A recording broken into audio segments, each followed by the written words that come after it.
The blue light from the brain scan displays flickered across Patricia Morrison's tired face. It was her fifth straight hour staring at the patterns, and something wasn't making sense. The quantum communication sensors in the lab next door kept showing strange spikes whenever she ran the tests. "Frank, could you come look at this?" she called out to her research partner. Dr. Frank Carter walked over from his desk, his coffee mug leaving a ring on the stack of reports he'd been reading. The Lunar Research Station beta was quiet at this late hour, with most of the other scientists already asleep in their quarters. "What did you find?" he asked, leaning over her shoulder to look at the screen. "Watch this pattern," Patricia said, pointing to the wavy lines on her display. "Every time we run a brain scan, there's some kind of interference with the quantum comm system. At first, I thought it was just random noise, but it's happened 23 times now." Frank put his mug down and pulled up a chair. His eyes narrowed as he watched Patricia run another scan. Sure enough, the quantum communication monitor in the next room showed an unexpected spike. "That's impossible," he muttered, but his voice held more excitement than doubt. "Run it again." They spent the next 2 hours running more tests. Each time, the results were the same. Human brainwave activity was somehow interfering with the quantum communication systems they'd reverse-engineered from captured Confederation technology. "Do you understand what this means?" Patricia asked, her hands shaking slightly as she pulled up all the data. "The Confederation's whole advantage in this war comes from their quantum networks. Their ships can coordinate perfectly because their communications can't be blocked or intercepted. But this," she gestured at the screen, "this shows their network isn't as perfect as they thought." Frank nodded slowly. "Human brains are generating some kind of resonance pattern that disrupts their quantum field. Something about our consciousness." He stopped and looked at Patricia. "We need to call Earth Defense Command. Right now." Patricia checked the time. It was 3 a.m. Earth time. "They're not going to like being woken up."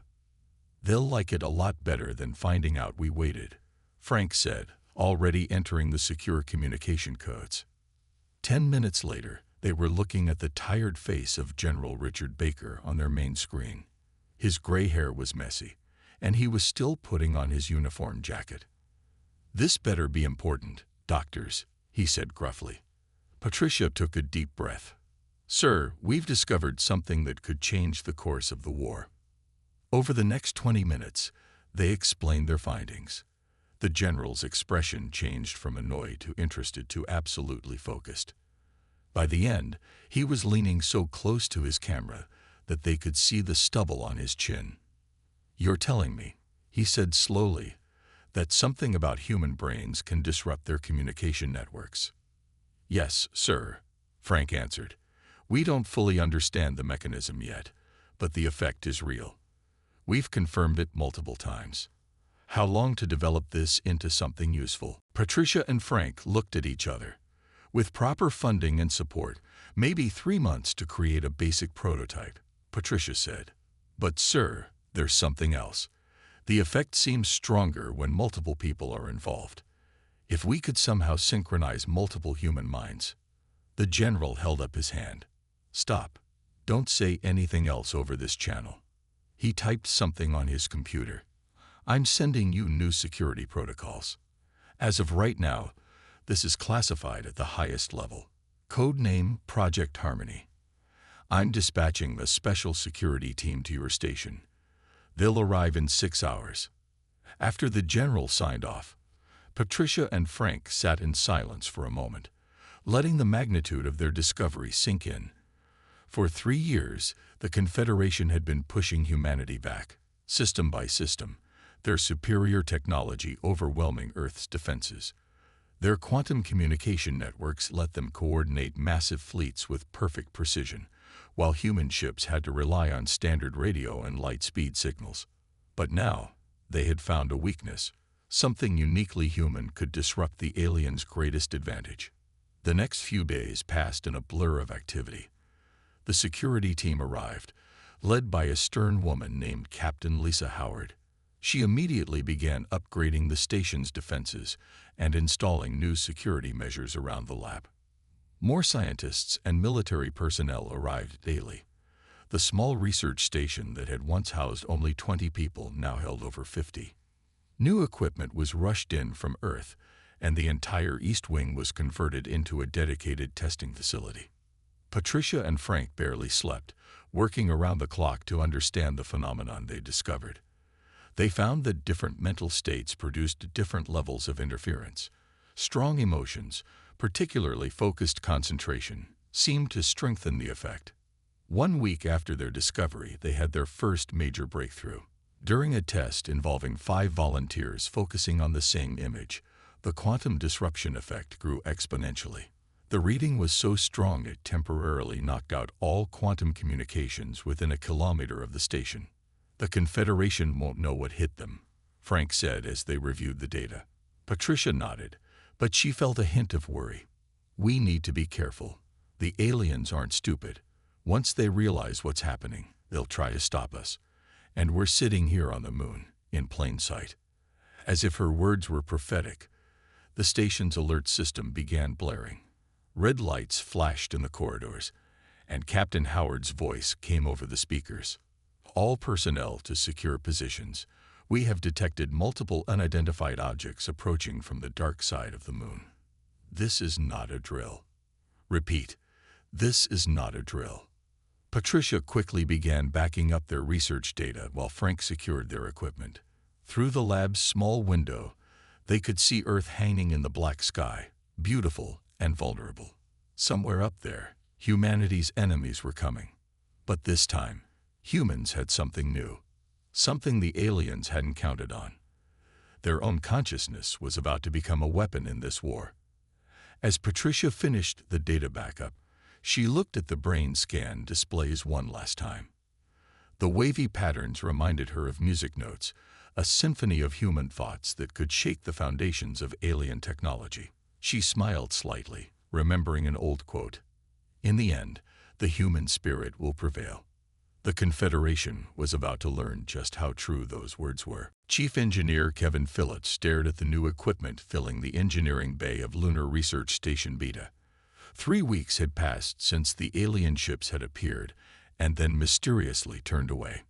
Now the station looked completely different.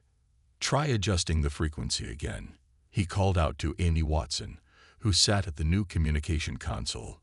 The young specialist nodded, her fingers moving quickly across the controls. Around them, 20 volunteers sat in specially designed chairs, each wearing what looked like silver swimming caps covered in sensors. Dr. Patricia Morrison walked between them, checking readings on her tablet. "Everyone, focus on the image on your screens," Patricia said calmly. "Remember, don't try too hard. Just let your mind settle on it naturally." On each volunteer's screen was a simple blue circle. They had discovered that simple shapes were easier for groups to focus on together. As the volunteers stared at their screens, Amy watched the readings climb. "We're getting something," she said excitedly. "The resonance is stronger than yesterday." Kevin walked over to her station, looking at the numbers. The quantum disruption field was now reaching twice as far as their first successful test. But it still wasn't enough. "We need it 10 times stronger to be useful in combat," he said, running his hand through his graying hair. "The Confederation ships won't just sit still and let us disrupt their networks." Patricia joined them at the console. "The problem isn't the technology," she said. "It's synchronization. We need the volunteers to reach the same mental state at exactly the same time." As if to prove her point, the readings suddenly jumped as several volunteers synchronized for a brief moment. Then they fell again. "Did you see that?" Amy pointed at the spike in the data. "If we could maintain that level." Their discussion was interrupted by the arrival of Admiral Laura Bennett. Everyone straightened up as she entered the room, her uniform crisp despite the lunar dust that seemed to get everywhere. "Report," she said simply. Patricia stepped forward. "We're making progress, Admiral. The resonance effect is getting stronger, and we can now maintain it for longer periods. But we're still having trouble with full synchronization." The Admiral nodded. "Show me." They ran another test, this time with the Admiral watching the readings herself. When they finished, she was quiet for a long moment. "You have 1 week," she finally said. "The Confederation is pushing toward Mars. Our intel suggests they're planning something big. We need this ready." After she left, the team worked with renewed urgency. Kevin and Amy spent long hours adjusting their equipment, while Patricia worked with Dr. Frank Carter to refine their synchronization techniques. The breakthrough came from an unexpected source. One of the volunteers, a quiet man named Bill Cooper, asked to speak with Patricia privately. "I used to teach meditation," he said, "and I noticed something.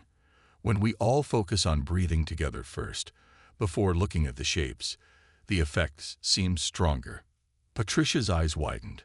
"Of course," she whispered. "We've been going about this all wrong."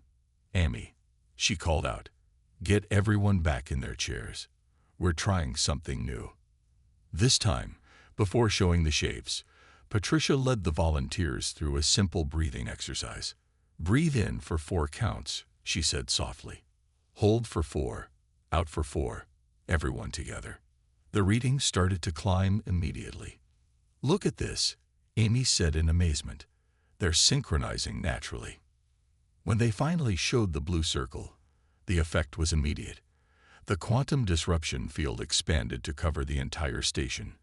In the communications room next door, all quantum channels went dead. "We did it," Kevin said, checking the readings again to be sure. "This is what we needed."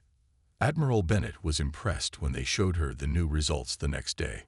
"How soon can we train more people?" "We've already started," Patricia said. "Bill is teaching other volunteers the breathing techniques. We can have 50 people ready in 2 weeks, maybe more." The Admiral smiled for the first time since they'd met her. "Good, because I have a mission for you." She pulled up a holographic map of the solar system. A large cluster of red dots showed the Confederation fleet near Mars. "In 6 days, they're planning to attack our Mars colonies. They think we don't know about it." She looked at each of them. "We're going to let them start their attack, and then we're going to shut down their entire network." The next few days were a blur of activity. More volunteers arrived daily, and Bill worked tirelessly to teach them the synchronization techniques. Kevin and Amy built portable versions of their equipment, while Patricia and Frank refined the process further. Finally, the day arrived. 50 volunteers, along with the key project staff, boarded a specially modified transport ship.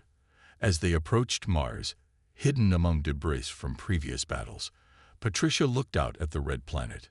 The Confederation fleet was already visible, their ships moving into attack formation. Their quantum network would be operating at full capacity, coordinating the complex dance of ships and weapons. "They have no idea what's coming," Frank said softly, standing beside her at the window. Patricia nodded. "Humanity's consciousness is about to become the most powerful weapon in the galaxy." In the ship's main hall, now converted into what they called the resonance chamber, 50 volunteers sat ready in their chairs. Bill Cooper led them through their breathing exercises, his calm voice steady despite the tension. Amy Watson watched her console as the synchronization levels rose. Kevin Phillips made final adjustments to their equipment. And somewhere above Mars, humanity prepared to show the Confederation that they had greatly underestimated Earth's greatest resource, the human mind itself. The battle for Mars was about to begin, and with it, the next phase of the war. As Patricia took her place among the volunteers, she couldn't help but smile. Sometimes the greatest discoveries came from the simplest things, like the power of humans thinking together. The countdown began. In 5 minutes, they would find out if their weeks of work would change the course of the war. The fate of Mars, and perhaps humanity itself, rested on their ability to think as one. The Confederation fleet hung above Mars like a swarm of metal insects. 300 ships, their hulls gleaming in the dim sunlight, moved in perfect formation.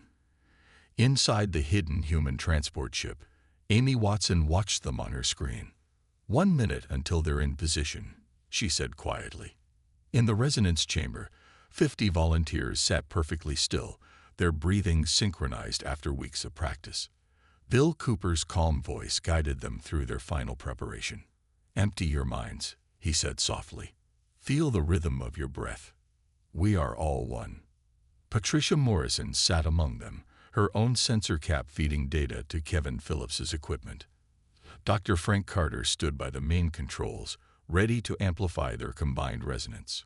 30 seconds, Amy called out. Through the ship's windows, they could see the first shots being fired. The Confederation fleet had begun their attack on the Mars defense stations. Green energy beams cut through space, met by return fire from the human defenders. "They're fully linked now," Frank said, watching his quantum field detector. "Their whole network is active." Admiral Bennett's voice came through their speakers. "Project Harmony, you are cleared to begin. Good luck." Bill Cooper took a deep breath. "Everyone, open your eyes. Focus on the circle. Remember your training. We are one mind, one thought." On 50 screens, the same blue circle appeared, but this time it was gently pulsing, growing slightly larger and smaller in a rhythm matching their breath. The effect was immediate. Amy's console lit up with readings higher than anything they'd seen in practice. "It's working," she said excitedly. "The field is expanding." Kevin watched in amazement as the quantum disruption spread out from their ship like a ripple in a pond. The first Confederation ships it reached suddenly stopped firing, their perfect formation breaking slightly. "More," Patricia said from her chair, her eyes fixed on the pulsing circle. "Everyone, breathe deeper. Feel the connection." The ripple grew stronger. More alien ships began to drift out of formation. Their coordinated attack fell apart as ship after ship lost contact with the quantum network. Through the windows, they could see the confusion spreading through the Confederation fleet. Some ships fired randomly, while others tried to retreat, only to crash into their companions. "The whole network is collapsing," Frank shouted. "It's affecting their entire fleet." Admiral Bennett's voice came through again. "All ships, attack pattern Delta. Hit them while they're blind." Human ships emerged from behind Mars and its moons, firing at the disorganized Confederation fleet. Without their quantum network, the aliens couldn't coordinate their defenses. Ships that had been nearly invincible when working together now fell easily to concentrated fire. In the resonance chamber, sweat began to appear on the volunteers' foreheads. Maintaining the field took immense concentration. "Keep breathing," Bill encouraged them. "Stay together. You're doing great." Amy's console suddenly beeped a warning. "Something's happening. One of their ships is different. It's adapting somehow." Through the chaos of battle, a single Confederation ship was moving with purpose. Unlike its companions, it seemed to be fighting the resonance effect. "That's their command ship," Admiral Bennett informed them. "Our intel says it's carrying their best tactical analyst. They call it the Seeker." The Seeker's ship was slowly turning toward their position. Somehow, it had detected them. "They're going to find us," Kevin said urgently. "We need to move." But Patricia shook her head, never taking her eyes off the pulsing circle. "No, we need to go stronger. Everyone, think about the circle growing, expanding, filling all of space." The volunteers responded. The quantum disruption field pulsed outward with new strength, catching the Seeker's ship just as it prepared to fire. The alien vessel shuddered, its weapons powering down. "Message from Mars Defense Command," Amy reported happily.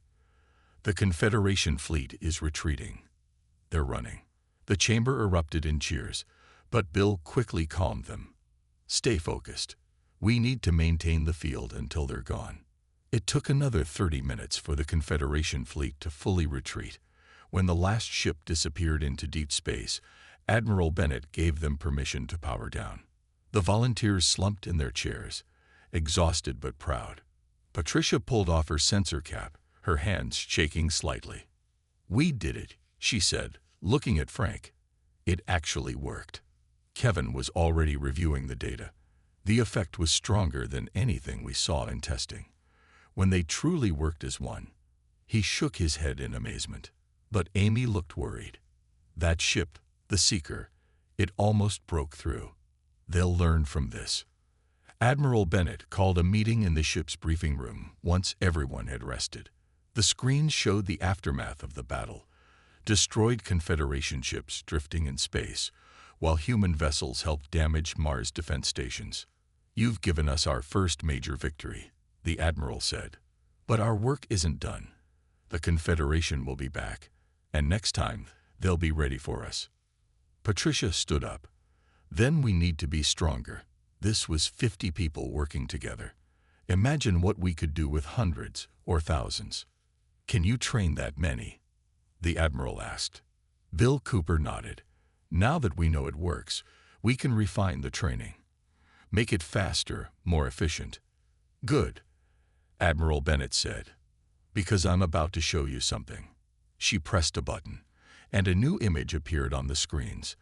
It showed a massive installation being built inside an asteroid. "Welcome to Project Harmony's new home. This is where we'll train an army of minds." As the others discussed plans, Patricia walked to the window. Mars glowed red in the distance, safe for now. But she knew the Confederation wouldn't give up easily. They would analyze what happened here, try to find ways to shield their networks. It was a race now. Could humanity build its mental defenses faster than the aliens could adapt? As she watched her reflection in the window, Patricia smiled. Today had proven one thing. When humans worked together, anything was possible. The real war was just beginning. The hidden asteroid base buzzed with activity. 3 months had passed since the Battle of Mars, and Project Harmony had grown beyond anything Patricia Morrison had imagined. Inside the massive training chamber, 200 people sat in meditation, their minds linked through the improved resonance equipment. Brainwave synchronization at 92%, Amy Watson announced from her new control center. "That's our best yet." But Patricia barely heard her. She was staring at the emergency message on her screen. The Confederation had found them. "How long do we have?" she asked Marie Duncan, their new technology specialist. Marie checked the sensor readings. 20 minutes, maybe less. 3 carrier groups approaching from different directions. They're using some kind of new shielding technology. The alarm system activated, its red lights casting strange shadows on the carved rock walls. Admiral Bennett's voice filled the base. "This is not a drill. All non-essential personnel to escape pods. Combat teams to your stations. Project Harmony personnel. Execute Protocol 7. Patricia turned to Bill Cooper, who was leading the training session. "Get them ready. We need everyone at full strength." But before Bill could respond, the first explosion rocked the base. The Confederation ships had arrived early. "They're using some kind of new weapon," Steve Martinez, the security chief, reported as he ran into the control room. "It's cutting through our outer defenses like they're not even there." Patricia made a quick decision. "Start the evacuation. Marie, grab the research data. Amy, help Bill get the trainees to the backup ships." "What about the equipment?" Kevin Phillips asked, looking at the rows of resonance amplifiers they'd spent months building. "No time," Patricia said. "The data is what matters. We can build new machines." The base shook again. Through the observation windows, they could see bright beams cutting into the asteroid's surface. The Confederation wasn't trying to capture them this time. They wanted to destroy Project Harmony completely. "Dr. Morrison," Steve called out, "we've got bigger problems. Look at this." On his security screen, strange figures were moving through the base's lower levels. Alien boarding parties had already breached the outer hull. "They're heading for the main computer core," Marie said, her fingers flying over her keyboard as she tried to download their research data faster. Patricia looked at the hundreds of people evacuating the training chamber. They wouldn't all make it to the escape ships in time. Unless... "Bill," she called out, "get 50 volunteers. The strongest ones. We need to buy time." Bill understood immediately. He quickly gathered a group of their most experienced resonance operators. They sat in a circle in the middle of the room, putting on their sensor caps. "The rest of you, run for the ships," Patricia ordered. "Steve, give us as much protection as you can." The security chief positioned his guards around the volunteer group while the evacuation continued. Mary finally finished the data download, copying it to multiple small drives that she gave to different people. "Don't let these fall into alien hands," she told each one. Patricia joined the volunteer circle, putting on her own sensor cap. Amy, set the amplifiers to maximum. Kevin, reroute all power to the resonance field. "That'll burn out the equipment," Kevin warned. "Better burned out than in enemy hands," Patricia replied. The volunteer group began their breathing exercise, led by Bill's calm voice. But this was different from their training sessions. This time, fear and desperation added energy to their thoughts. The resonance field expanded rapidly, stronger than ever before. In the corridors below, the alien boarding party suddenly stopped moving, their neural implants overloaded by the human brain waves. "It's working," Steve reported. "They're falling back." But through the windows, they could see the Confederation ships pressing their attack. Their new shielding technology helped them resist the resonance effect, though it couldn't block it completely. "Main evacuation is 60% complete," Amy reported. 7 minutes until the last transport leaves. Patricia pushed herself to concentrate harder, feeling the other volunteers doing the same. The resonance field pulsed outward in waves, disrupting the alien fleet's coordination. Then she saw it, one ship moving differently from the others. The Seeker had returned. "They've adapted," Marie said, watching the readings. "That ship's quantum field is modulating to match our resonance pattern." The Seeker's ship fired a focused beam at their location. The asteroid's surface cracked, sending tremors through the base. "Evacuation at 80%, Amy called out. 5 minutes left. Kevin's console sparked and smoked as the amplifiers began to fail. "We're losing power. The equipment can't take this level of output." "Keep going," Patricia told the volunteers, many of whom were now sweating heavily from the mental strain. "Just a few more minutes." The Seeker fired again, the beam cutting closer to their position. But the resonance field was affecting its accuracy, making its shots less precise. 90% evacuated, Amy reported. Final transports standing by. Steve's guards began falling back, helping the last civilians reach the escape ships. Marie ran from console to console, destroying data that couldn't be taken. The base shook violently. Parts of the ceiling began to collapse. "Time to go," Steve shouted. "We can't hold them any longer." Patricia opened her eyes. "Bill, get the volunteers to the last transport. Amy, Marie, Kevin, go with them." "What about you?" Frank Carter asked, appearing at her side. He had been coordinating the evacuation from the lower levels. "I'll be right behind you," Patricia said. "I need to wipe the main computer core first." Frank shook his head. "No time. I already set the self-destruct. This whole base will be gone in 3 minutes." Patricia looked at their burning, ruined equipment.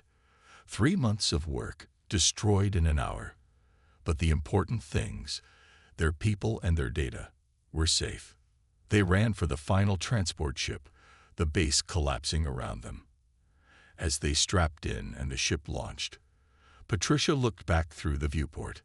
The asteroid base exploded, taking with it all trace of Project Harmony's original home.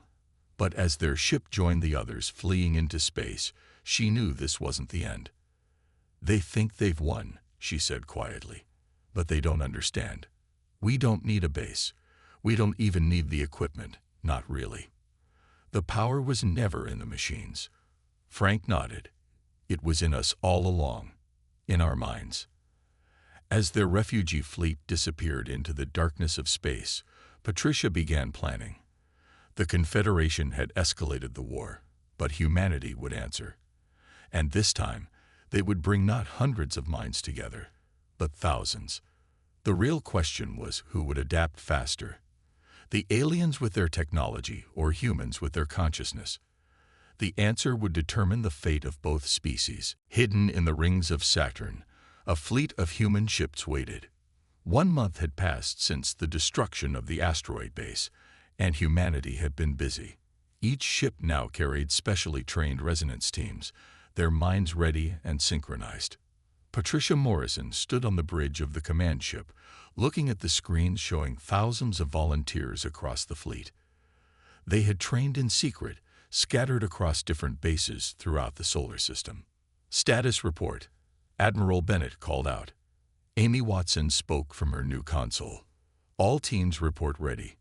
Synchronization levels are holding steady at 95%. Better than we ever managed at the base," Bill Cooper added. He had trained many of the new volunteers himself. Kevin Phillips and Marie Duncan worked at their upgraded equipment. After losing everything at the asteroid base, they had rebuilt their technology, making it smaller and stronger. "The neural interfaces are stable," Marie reported. "The new design is working perfectly." Frank Carter walked up to Patricia, holding a data tablet. "The Confederation fleet is moving exactly as expected. The Seeker took our bait." The bait had been Patricia's idea. They had leaked information about a supposed weakness in Earth's defenses. Now the largest Confederation fleet ever assembled was heading straight for them, led by the Seeker's ship. "They think they've figured out how to block our resonance," Steve Martinez said from his security station.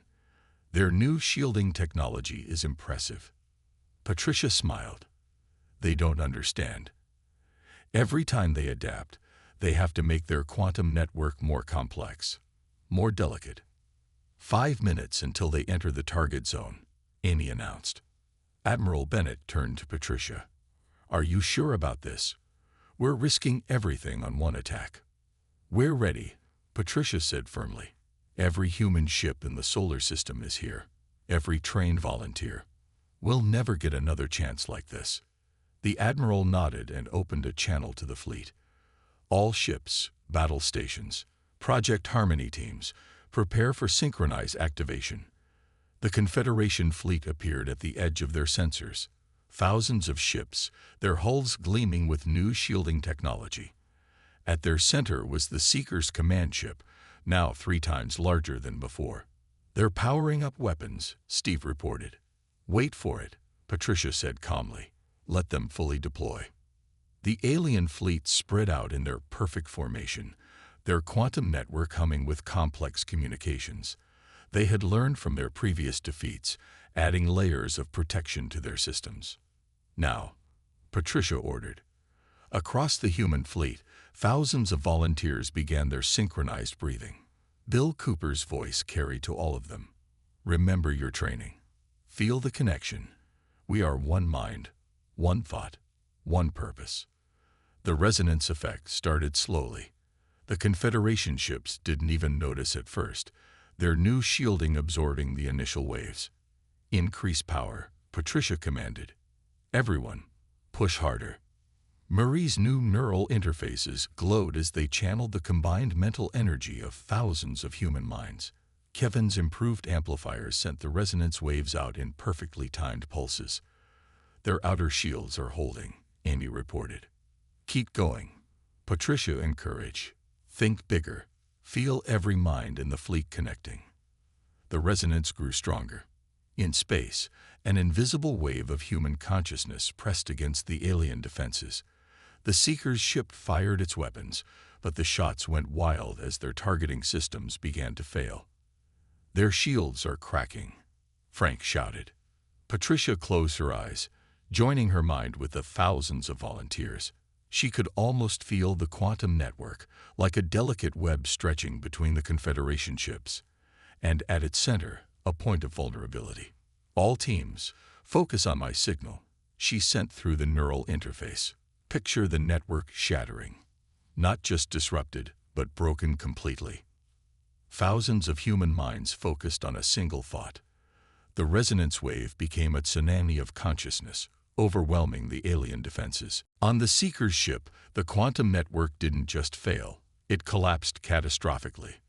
The complex adaptations they had made to resist the human resonance became their weakness, creating a cascade of failures that spread from ship to ship.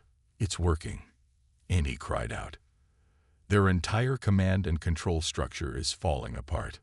Admiral Bennett didn't waste the opportunity. All ships, attack pattern Omega.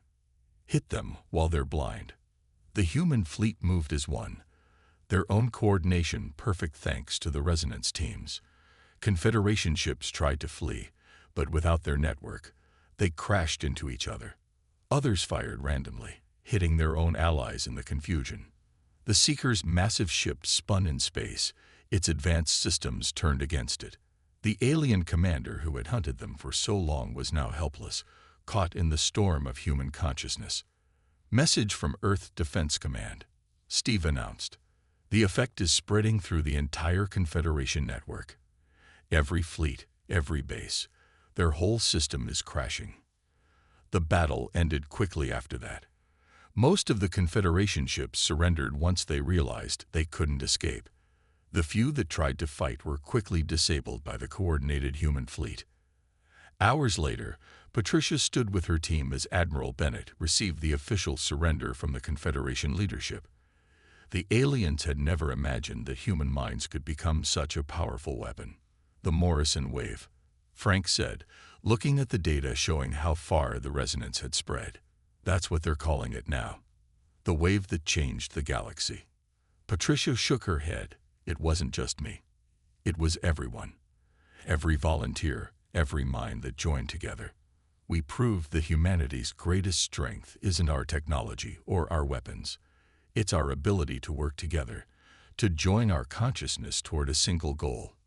Bill Cooper smiled as he watched new volunteers still practicing their techniques, and were just beginning to understand what we can do.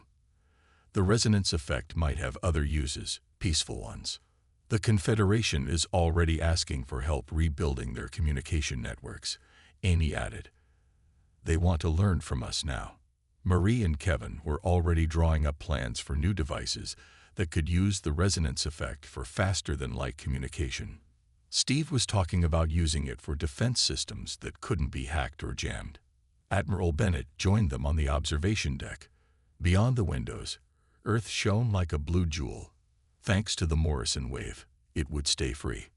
The war is over, the Admiral said, but our work is just beginning. The galaxy is about to change, and humanity will lead the way. Patricia looked at her team. The scientists, engineers, and volunteers who had made it all possible. Together, they had proven that the power of human consciousness could overcome any obstacle. We're ready, she said, watching the stars. The same stars that had seemed so threatening now held endless possibilities. Humanity had found its strength, and nothing would ever be the same.